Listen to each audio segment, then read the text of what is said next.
આજના આ વિડીયોમાં આપણે જોશું શ્રીમદ ભગવદ્ ગીતાનો ચોથો અધ્યાય.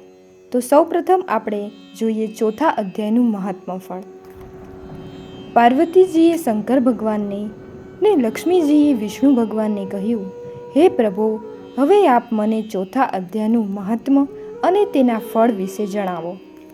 શંકર ભગવાને પાર્વતીજીને અને વિષ્ણુ ભગવાને લક્ષ્મીજીને આ મુજબની કથા કહી સંભળાવી. કાશીમાં દેવદત્ત નામનો એક બ્રાહ્મણ રહેતો હતો.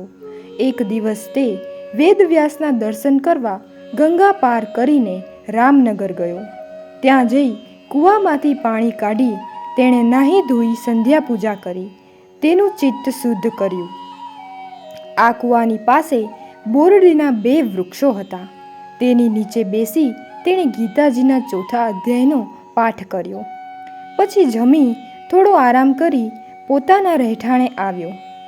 દેવદત્તના ગયા પછી આ બંને વૃક્ષો પડી ગયા. બંનેએ વૃક્ષ યોનિમાંથી મુક્ત થઈ કાશીના એક બ્રાહ્મણને ત્યાં કન્યાઓ રૂપે જન્મ લીધો. વર્ષો પછી પેલી કન્યાઓએ દેવદત્તને જોયો. તે સાથે પોતાના ગત જન્મનું સ્મરણ થઈ આવ્યું. પેલી કન્યાઓએ દેવદત્તને કહ્યું કે આપ વૃક્ષ યોનિમાંથી અમારો ઉદ્ધાર કરી મનુષ્ય અવતાર પ્રાપ્ત કરવામાં સહાયક બન્યા છો. તમને આ સાંભળી આશ્ચર્ય થશે, પણ એક સમયે રામનગરમાં આપે વૃક્ષ નીચે બેસી ગીતાજીના ચોથા અધ્યાયનો પાઠ કરવાથી અમારો ઉદ્ધાર થઈ અમને આ જન્મ મળ્યો છે. અમને પુનર્જન્મનું સ્મરણ થતાં તમને આ વાત જણાવી. તમને તે અગાઉના અવતારની વિગત પણ જણાવીએ. અમે અગાઉના અવતારમાં અપ્સરાઓ હતી. ગોદાવરીના કિનારે છિન્નપાપ નામના સ્થાનમાં સત્યતપા નામના ઋષિ તપસ્યા કરતા હતા. તેમની તપસ્યાથી ગભરાઈને ઇન્દ્રે અમને તેમનો તપોભંગ કરવા મોકલી.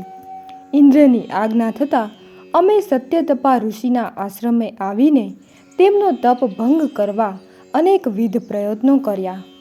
તપસ્વી ધ્યાન ભંગ થતાં ક્રોધથી તેમણે અમને બોરડીના વૃક્ષ થવાનો શાપ આપ્યો. આથી અમે ગભરાઈ જઈ ઋષિને કરગરવા લાગ્યા અને સાચું કારણ દર્શાવ્યું. ઋષિને દયા આવી અને તેમણે અમને કહેલ કે તમે ગીતાજીનો ચોથો અધ્યાય સાંભળશો એટલે તમારો ઉદ્ધાર થશે. આ બંને કન્યાઓ હંમેશા ચોથા અધ્યાયનો પાઠ કરવાથી મૃત્યુ પછી સ્વર્ગમાં ગઈ. આ જ રીતે દેવદત્ત પણ મૃત્યુ પછી વૈકુંઠને પામ્યો. શ્રીમદ ભગવદ્ ગીતાના ચોથા અધ્યાયનું મહાત્મ સંપૂર્ણ. હવે આપણે જોશું ગીતાજીનો ચોથો અધ્યાય, જ્ઞાન કર્મ સંન્યાસ યોગ. શ્રી ભગવાન કહે છે, પૂર્વે અવિનાશી ફળ આપનારો એવો યોગ મેં સૂર્યને કહ્યો હતો. સૂર્યે મનુને કહ્યો અને મનુએ ઈક્ષ્વાકુને કહ્યો હતો. આવી રીતે પરંપરાથી પ્રાપ્ત થયેલો તે રાજર્ષિઓના જાણવામાં આવ્યો. પણ દીર્ઘકાળે કરીને તે યોગ આ લોકમાં હે પરમપત શત્રુને તાપ કરનારા અર્જુન નષ્ટ થયો છે. તે જ આ પુરાત કર્મયોગનું આ ઉત્તમ રહસ્ય તું મારો ભક્ત છે અને મારો મિત્ર છે, માટે મેં તને આજે કહ્યું. અર્જુન પૂછે છે, આપનો જન્મ પછી થયો છે અને સૂર્યનો જન્મ તો આપની પહેલાં થયો છે, માટે આપે પ્રથમ સૂર્યને આ યોગનો ઉપદેશ કર્યો હતો. એ વાત હું કેમ માની શકું? શ્રી ભગવાને કહ્યું, હે અર્જુન, મારા ને તારા ઘણા જન્મો થઈ ગયા છે. હું તે બધા જાણું છું, પરંતુ તું જાણતો નથી. હું જન્મ રહિત છું, અવિનાશી સ્વભાવવાળો છું તથા સર્વે પ્રાણીઓનો ઈશ્વર સ્વતંત્ર કર્મ કરનારો છું. તો પણ હું માયા વડે શુદ્ધ, તેજસ્વી, સત્વગુણી મૂર્તિને ધારણ કરીને અવતાર લઉં છું. હે ભારતવંશી અર્જુન, જ્યારે જ્યારે ધર્મનો નાશ થાય છે અને અધર્મનો વધારો થાય છે, ત્યારે ત્યારે હું મારા આત્માને સર્જું છું, અવતાર ધરું છું. સ્વધર્મમાં રહેનારા સત્પુરુષોનું રક્ષણ કરવા માટે, દુષ્કર્મ કરનારાઓનો નાશ કરવા માટે તથા સધર્મનું સ્થાપન કરવા માટે યુગે યુગે અવતાર ધારણ કરું છું. મારા આ પ્રકારના દિવ્ય જન્મ અને કર્મનું તત્વ જે જાણે છે તે દેહ છોડ્યા પછી પૂર્વજન્મમાં ન આવતા હે અર્જુન મને આવીને મળે છે.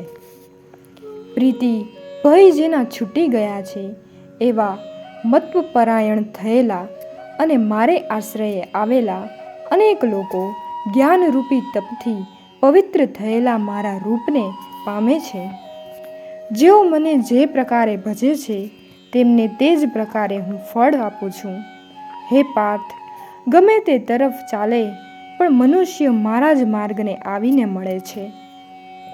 કર્મના બંધનોના નાશની નહીં પણ કેવળ કર્મફળની ઈચ્છા કરનારા લોકો ધારેલા કર્મફળ આ મનુષ્ય લોકમાં ઉતાવળે પ્રાપ્ત થાય તે માટે આ લોકમાં દેવતાનું પૂજન કરે છે.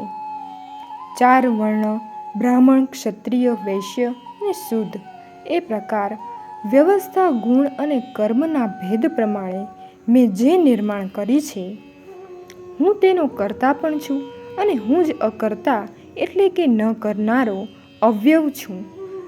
એ તું લક્ષમાં ધારણ કર. મને કર્મનો લેપ લાગતો નથી, કારણ કે કર્મના ફળની મને સ્પૃહા નથી. એવી જ રીતે મને જે જાણે છે તે કર્મ વડે બંધાતો નથી. આ પ્રમાણે જાણીને પૂર્વના પણ મુમુક્ષુ પુરુષોએ કર્મો કરેલ છે, માટે તું પણ કર્મ કર. પૂર્વના લોકોએ પૂર્વકાળમાં જે કરેલું છે તે પણ તું કર. કર્મ શું અને અકર્મ શું એ બાબત સાણા પુરુષોને પણ બ્રહ્મા પાડે છે. માટે જે જાણવાથી તું પાપથી મુક્ત થઈશ તેવી રીતનું કર્મ કયું તે હું કહું છું. કર્મની ગતિ ગહન છે, એટલે કર્મ શું તે પણ જાણવું જોઈએ અને વિકર્મ કોને કહે છે તે પણ સમજવું જોઈએ. અકર્મ એટલે કે કર્મ ન કરવું એટલે શું તે પણ ગ્રહણ કરવું જોઈએ. જે પુરુષ પરમેશ્વરના આરાધન રૂપી કર્મ જ્ઞાનનો હેતુ હોવાથી તે બંધનકારક નથી, માટે તેને અકર્મ જાણે છે. તથા વેદ વિહિત કર્મ ન કરવાથી દોષ લાગે છે અને બંધન પ્રાપ્ત થાય છે એમ સમજે તે પુરુષ કર્મ કરનારા છે. કારણ કે ઈશ્વરના આરાધના રૂપી કર્મનો જ્ઞાનમાં સમાવેશ થાય છે. જેના સર્વે કમારંભ એટલે ઉદ્યોગ ફળની ઈચ્છાથી વિરહિત તેજ જ્ઞાનાગ્નિથી બળી ગયા છે, એ કર્મ જેવા એવો પંડિત એમ જ્ઞાની પુરુષો કહે છે. કર્મ ફળની આસક્તિ છોડી સદા તૃપ્ત અને નિરાશ્રય એટલે અમુક માટે અમુક કરું છું એવી કર્મફળની સાધના તરીકે કર્મનો આશ્રય લેવાની બુદ્ધિ ન રાખનારા પુરુષ કર્મમાં દટાઈ ગયેલો હોય તો પણ તે કાંઈ જ કરતો નથી એમ કહેવું જોઈએ. આશા એટલે ફળની આશા છોડનાર, ચિત્તનું નિયમન કરનાર અને કર્મસંગથી મુક્ત થયેલો છે તેવા કેવળ શરીર કિંવા કર્મેન્દ્રિયો વડે કર્મ કરવા છતાં પણ પાપથી લોપાતો નથી. પોતાની ઈચ્છાથી જે પ્રાપ્ત થાય તેવી સંતુષ્ટ, હર્ષ, શોક વગેરે દ્વંદ્વયુક્ત મત્સર વિનાનો અને કર્મની સિદ્ધિ થાઓ યા ન થાઓ તે બંને સરખા જ માનનારો પુરુષ કર્મ કરવા છતાં પણ પાપ પુણ્યથી બાંધ્યો બંધાતો નથી. જે નિષ્કામ છે, રાગ આદિકથી રહિત છે, જેનું મન જ્ઞાનમાં મગ્ન છે અથવા ઈશ્વર નિમિત્ત કર્મો કરે છે, તે મનુષ્યના ઈશ્વર નિમિત્ત કરાતા સર્વ કર્મો વાસનાવાળા છતાં પણ વિનાશ પામે છે. અર્પણ એટલે હવન કરવાની ક્રિયા, તે બ્રહ્મ હવિ એટલે અર્પણ કરવાનું દ્રવ્ય, તે પણ બ્રહ્મ. બ્રહ્માગ્નિમાં બ્રહ્મા જ હવન કરનાર છે, એ પ્રમાણે સર્વ કર્મ બ્રહ્મ જ છે. એવી જ જેની બુદ્ધિ થઈ છે તેને બ્રહ્મપદ જ પ્રાપ્ત થવાનું. કેટલાક કર્મયોગીઓ બ્રહ્મ બુદ્ધિ રાખવાને બદલે દેવાદિકના ઉપદેશથી યજ્ઞ કરે છે અને કેટલાક બ્રહ્માગ્નિમાં જ યજ્ઞથી યજ્ઞનું યજન કરે છે. બીજા કેટલાક શ્રોતાદિ એટલે કે કાન, આંખ વગેરે ઇન્દ્રિયોને સંયમ રૂપ અગ્નિમાં હોમ કરે છે અને કોઈ ઇન્દ્રિય રૂપ અગ્નિમાં શબ્દાદિ વિષયોનો હોમ કરે છે. બીજા કોઈ લોક ઇન્દ્રિયોના અને પ્રાણના પણ સર્વે કર્મો એટલે વ્યાપારને યોગથી પ્રજ્વલિત થયેલા આત્મસંયમ રૂપ યોગના અગ્નિમાં હોમ કરે છે. આ પ્રમાણે તીક્ષ્ણ આચરણ કરનાર યતિ એટલે સંયમશીલ પુરુષો કોઈ ઇન્દ્રિય રૂપ, કોઈ તપોરૂપ, કોઈ યોગરૂપ, કોઈ સ્વાધ્યાય એટલે નિત્ય સ્વકર્માનુષ્ઠાન રૂપ અને કોઈ જ્ઞાનરૂપ યજ્ઞ કરે છે. પ્રાણાયામ પરાયણ પુરુષો પ્રાણ અને અપાન વાયુની ગતિનો વિરોધ કરી કેટલાક પ્રાણનો અપાનમાં અને બીજા કેટલાક અપાનનો પ્રાણમાં હોમ કરે છે. બીજા કેટલાક આહારને નિયમિત કરીને પ્રાણનો પ્રાણમાં જ હોમ કરે છે. સર્વ આ યજ્ઞને કરનારા પુરુષ તે યજ્ઞોથી પાપ રહિત થાય છે.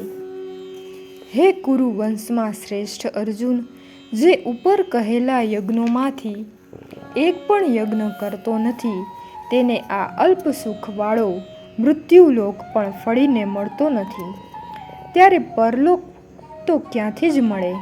માટે સર્વથા યજ્ઞો કરવા. આ પ્રમાણે અનેક પ્રકારના યજ્ઞો બ્રહ્મના જ મુખમાં ચાલુ છે તે સર્વ કર્મથી નિષ્પન્ન થાય છે એમ તું જાણ. એ જ્ઞાન થવાથી તું મુક્ત થઈશ. હે પરમપત, દ્રવ્યમય યજ્ઞ કરતાં જ્ઞાનમય યજ્ઞ શ્રેષ્ઠ છે. કારણ કે હે પાર્થ, સર્વ પ્રકારના કર્મનું પર્યાવસાન જ્ઞાનમાં જ થાય છે. તે જ્ઞાન તું જ્ઞાની પુરુષોને દંડવત પ્રણામ કરીને હું સંસારમાં શા માટે અવતર્યો છું, તે કેવી રીતે નિવૃત્ત થાય, આવા પ્રશ્નો કરીને તથા તેની સેવા કરીને સંપાદન કર.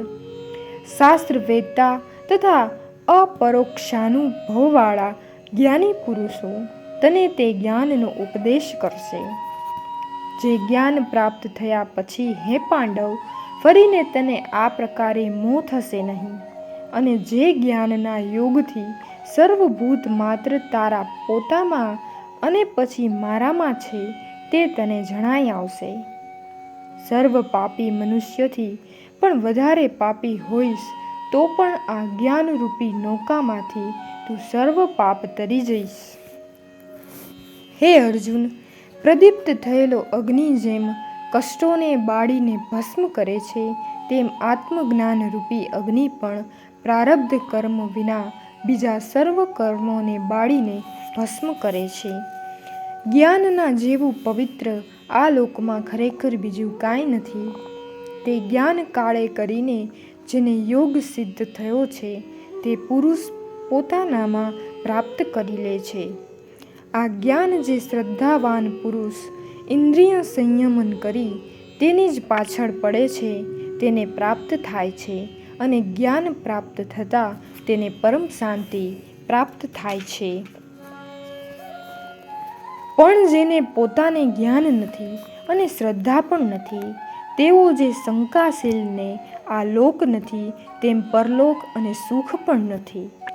હે ધનંજય, કર્મયોગના આશ્રયથી જેણે કર્મ એટલે બંધન ફેંકી દીધા છે અને જ્ઞાનથી જેના સંશયો દૂર થયા છે એવા આત્મજ્ઞાની પુરુષને કર્મ બાંધી શકતો નથી. મારે તારા હૃદયમાં અજ્ઞાનથી ઉત્પન્ન થયેલા આ સંશયને જ્ઞાનરૂપી તલવારથી કાપી નાખી કર્મયોગનો તું પણ આશ્રય કર.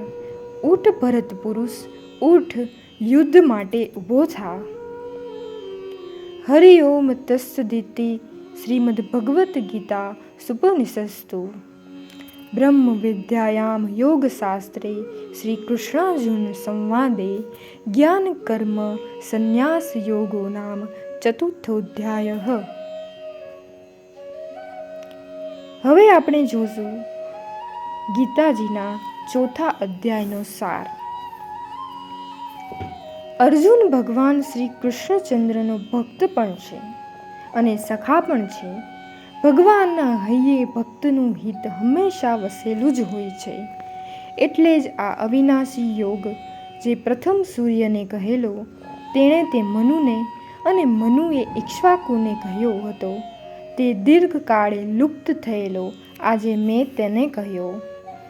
એવું ભગવાનનું વચન સાંભળીને અર્જુને કહ્યું, તમારો જન્મ તો હમણાંનો છે, વિવસ્વાનનો તો પૂર્વ થયેલો છે, તો આ કેવી રીતે બની શકે?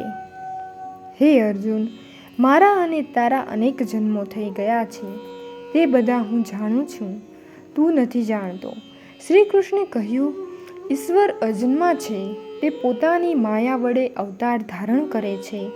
સાધુઓની રક્ષાને અર્થે અને દુષ્ટોના નાશને અર્થે તથા ધર્મનો પુનરુદ્ધાર કરવા સારું યુગે યુગે ભગવાન જન્મ લે છે. મનુષ્ય જે રીતે ઈશ્વરને શરણે જાય તે રીતે ઈશ્વર તેને ફળ આપે છે. ઈશ્વરને કર્મો સ્પર્શી શકતા નથી. જ્ઞાનરૂપી અગ્નિ સર્વ કર્મોને બાળી નાખે છે. કર્મફળની આસક્તિ છોડીને જે સદાય સંતુષ્ટ રહે છે, જેને કશા આશ્રયની લાલસા નથી, તે કર્મમાં સારી રીતે પરોવાયેલો છતાં કંઈ જ કરતો નથી એમ કહેવાય. જે મનુષ્ય પોતાના શરીર, બુદ્ધિ અને શક્તિ પ્રભુ પ્રીત્યર્થે અથવા લોક સેવાર્થે ન વાપરે તે ચોર છે, તે મોક્ષને લાયક નથી. આમ આ અધ્યાયમાં જ્ઞાનયોગ અને કર્મયોગની વિસ્તૃત ચર્ચા કરીને અર્જુનને ઉદ્દેશીને કહ્યું, અજ્ઞાનથી ઉત્પન્ન થયેલા સંશયોને આત્મજ્ઞાનરૂપી તલવારથી છેદીને યોગનું સમત્વ ધારણ કરીને ઊભો થા. અહીં આપણા ગીતાજીના 4થો અધ્યાય સંપૂર્ણ થાય છે. જય શ્રી કૃષ્ણ.